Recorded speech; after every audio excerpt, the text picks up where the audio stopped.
Piyush Goyal is one of the most articulate and sharp thinking members of the cabinet today. So I took the opportunity to ask him some very provocative questions. Hindus are very angry and concerned because of the way they think they've been treated as second-class citizens in their own country, compared to minorities, the way the educational institutions are stacked against them, the way Hindu temples are controlled, and so on. So a number of issues get discussed in this clip.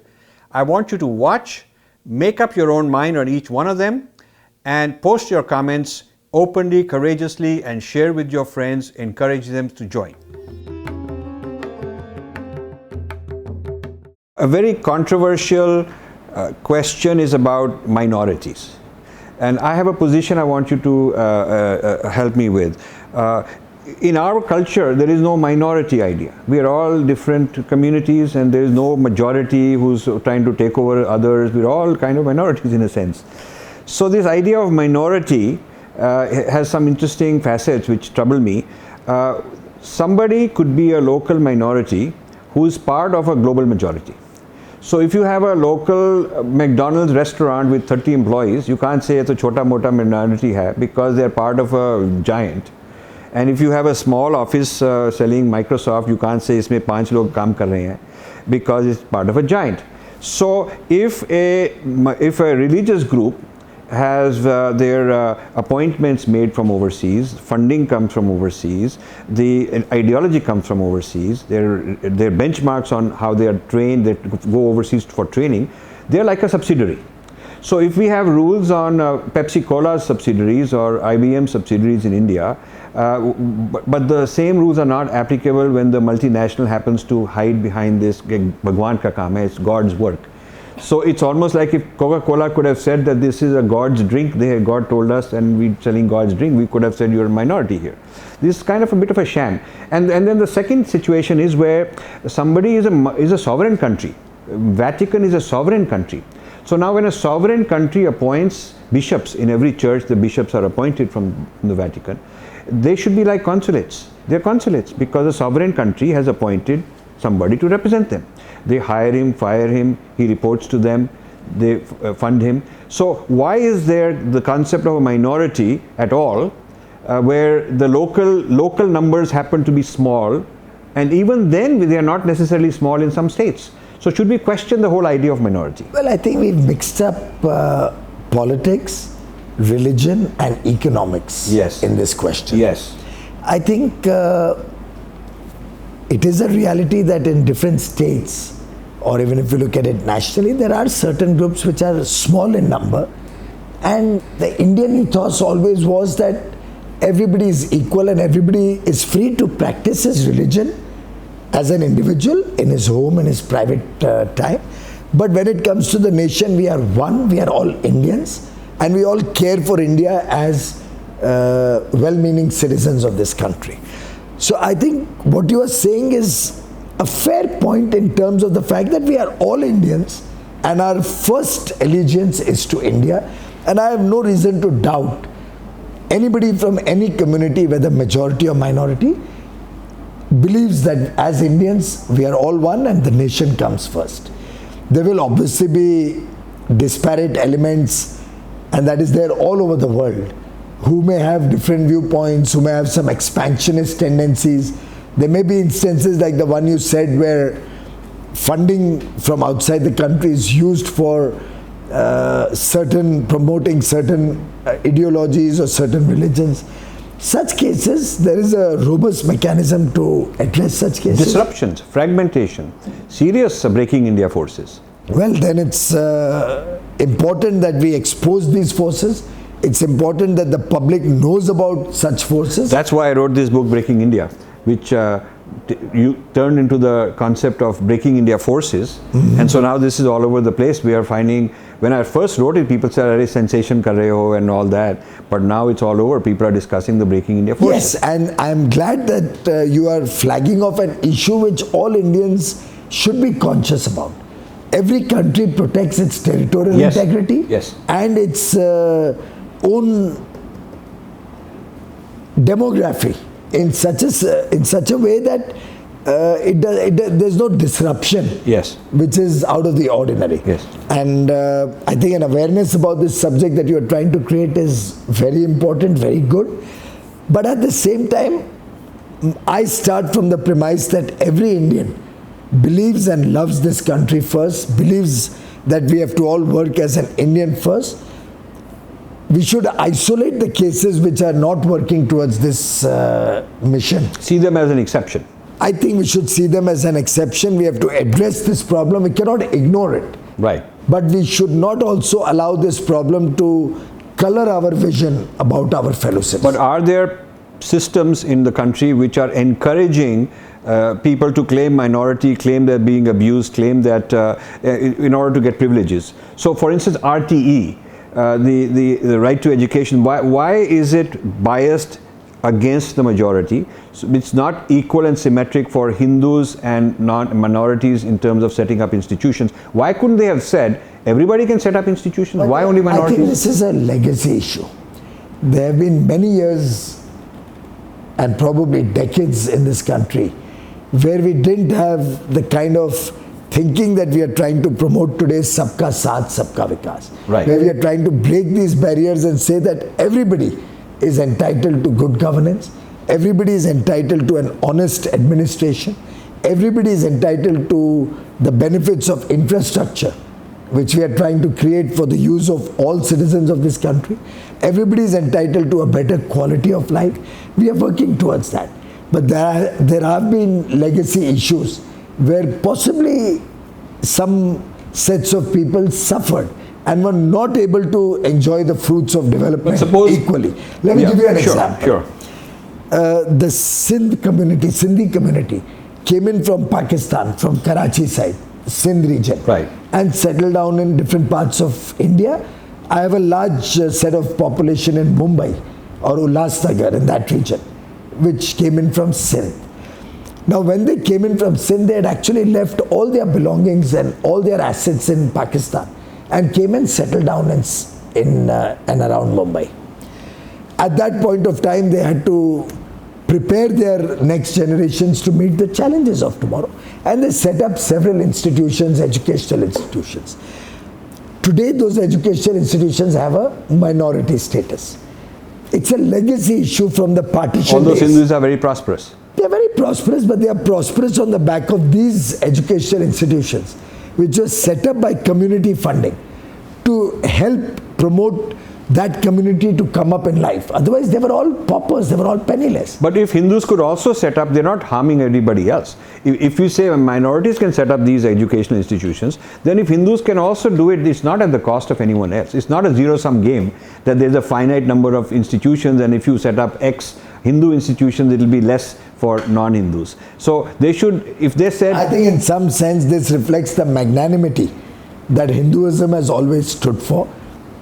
It reflects the fact that by and large Hindus have believed that we should have religion in our home and we should allow all other benefits to flow seamlessly to everybody, save and except the exception that has been carved out where a certain set of society, a few people who were disprivileged for several years and several centuries, where we have provided for affirmative action so that scheduled castes, scheduled tribes are a section of society where we believe affirmative action is necessary to bring them up in life. And in that sense, Hinduism is a very tolerant religion which believes that we should allow everybody to flourish and prosper. I am of the firm view and opinion that the Hindus today will be very happy if more and more investment and institutions come up from amongst the Hindu community also, but allows everybody to join the national Yes, I mean, we've also had in our tradition the Gurukul system, the Pathshala system, self-funded by ourselves. So there's no reason to deny ourselves the right to education in order to give others. Nobody is asking anybody to deny themselves the right to education.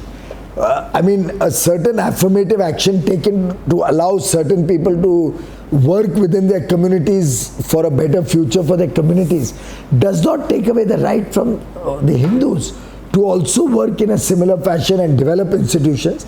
A certain reservation in seats allowed or permitted in RTE for educational institutions set up by the minorities, I think need not be taken to such an extreme position as a discrimination against him.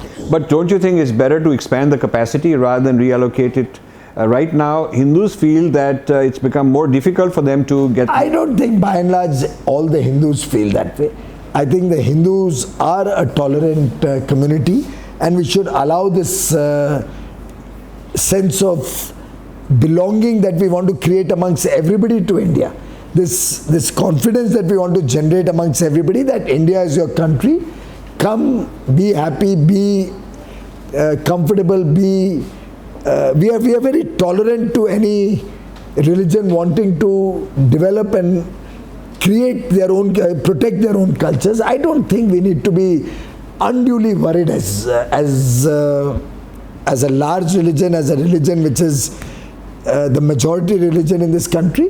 We certainly will ensure that no discrimination happens against Hindus.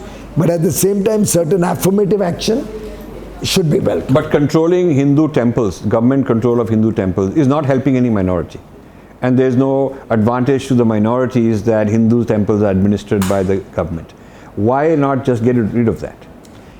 Well, I'm sure, Rajiv ji, you are also aware of some of the practices which are not in the best interests of even Hinduism and the country, which are going on in many of our very prominent temples. Right. By and large, the money collected in the temples is kept by the temples. It's only for a more orderly and honest administration that there may be certain temples where you've seen the government supporting the temple administration. But even in these temples, the traditional religious practices and all have not been at all affected. So you feel Look at what Jagmohan ji did in Vaishno Devi. Now, isn't that welcome that we have been able to really create so much infrastructure there and have an orderly darshan for everybody? Same way in Tirupati Devasthan. I think we've had a very orderly running of that temple. But don't you think some of the lands have been given away? I mean, some of the temple lands got sold off to other people, encroachment. Well, if there are certain such instances, we have to stop those misuse of those instances. For that matter, we have a lot of misuse of the Waqf land that has happened in the minority institutions. Yes. We have to address those challenges. Yes. If at all somebody is giving away temple land unfairly, without due process and without concurrence of the local community, we certainly need to address them. But as a principle for a secular country, why get involved in administering some particular religious institution, and that too only the Hindus and not the other institutions? It's not like Hindus are more corrupt and can't run institutions while other people can. So why not governments stay out of the way? If Hindus get organized and we want to put our money together and like building a factory or building anything, want to build a temple, government has no... But that is exactly what the idea behind a better administration is. After all, if you recall, in the earlier days, there was no accounting of what kind of funds are collected, who was the recipient of the fund, how it was distributed, how it was being put to societal use. I think some of the work which I read has been done in the Shirdi Trust, for example. Some of the work in Siddhivinayak in Mumbai. Some of the work at Tirupati. Some of the work in the various ashrams all around the country, where administration has been streamlined. So you think it's without affecting the rights of the priests, without affecting the practices of prayer. I think there's no harm in that. My only submission is that the money collected there should not be diverted to government use. It should be allowed to be administered by the local trusts, by the local community, for the welfare of the local people or for public welfare. But at one time, you know, temples or mandirs were not just for puja. They were also centers of R&D, running big universities, running, doing so much outreach, karma yoga and teaching knowledge and all that. So now the temples have become more like bhakti mainly. This sort of if we were to return the temples back to the community that is paying for it, that is funding it, why would it cost any? Why would think, Rajiv ji, if you look at any of the names that I gave you, yes, they are all supporting education. They are all giving scholarships to poor children. The big educational and medical institutions run by the Sai Baba Trust, for example. So to my mind, I think it's not as if these all these temples, there's some misuse of these funds or the government is taking away the funds. It's only a support system for administration, but the actual activities are all run by the community. On another similar issue, the Ram Mandir and other mandirs that Hindus want to build, reclaim, and the archaeological people say that there is evidence that these were Hindu houses of worship. What do you think is the prospects of rebuilding these? The Bharatiya Janata Party has a very clear vision on the Ram Mandir. We believe that the matter is before the judiciary. We will respect the judicial decision, and if at all the communities and all the religious leaders can sit down and find an amicable solution outside the court, then we would welcome that and we would respect that. But we believe that this is the birthplace of Lord Ram.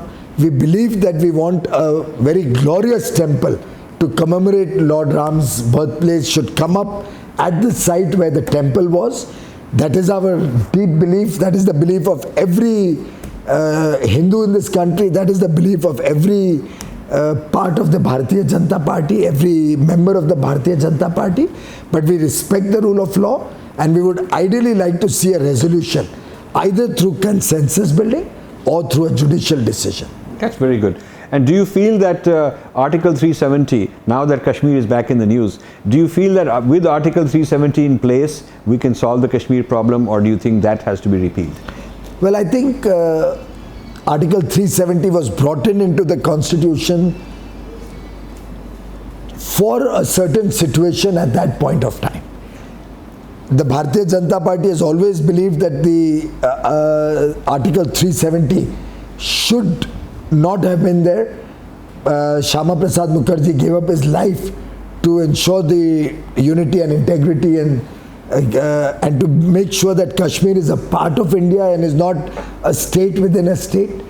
Having said that, I believe we'll have to build up a national consensus on this subject and work together with all political parties so that Kashmir issue gets resolved within the contours of the Indian Constitution. We believe that the terrorist activities there are sponsored by our neighboring country. I do not believe every Kashmiri is a terrorist. I do not believe that the people of Kashmir are happy about what is happening in that state. And I do hope and believe that a firm action that this government has been taking for the last 4 years, that we will continue to take to weed out terrorism, to weed out separatist elements from Kashmir, will help bring peace and tranquility to that state. Very good. This concludes the mini-series with Honorable Minister Piyush Goyal. I don't necessarily agree or disagree with every opinion of all my guests. Shri Piyush Goyal is extremely articulate, very intelligent, logical, presents very well. Those are his opinions. My purpose is to bring out a diversity of views from important thought leaders so you, the viewer, can decide for yourself. We'll be back with some more episodes soon.